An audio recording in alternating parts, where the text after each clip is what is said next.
LL 918 to 924. And unto Eve God spake in wrath, turn thee from joy. Thou shalt live under man's dominion, sore smitten with fear before him. With bitter sorrow shalt thou expiate thy sin, waiting for death, bringing forth sons and daughters in the world with grief and tears and lamentation. LL 925 to 938. And on Adam the eternal God, author of life, pronounced an evil doom, thou shalt seek another home, a joyless dwelling. Naked and needy shalt thou suffer exile, shorn of thy glory, thy soul and body shall be cleft asunder. Lo, thou hastened a grievous sin.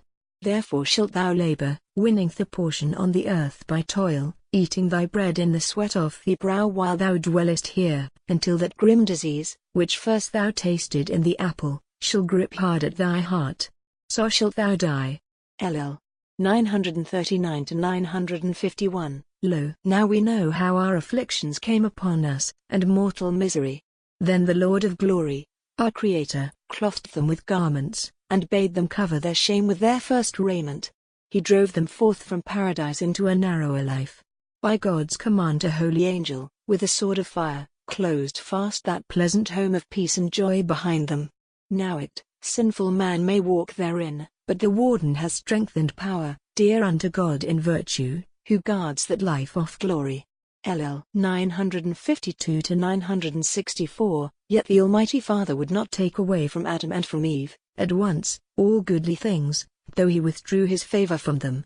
But for their comfort he left the sky above them adorned with shining stars, gave them wide-stretching fields, and bade the earth and sea and all their teeming multitudes to bring forth fruits to serve man's earthly need.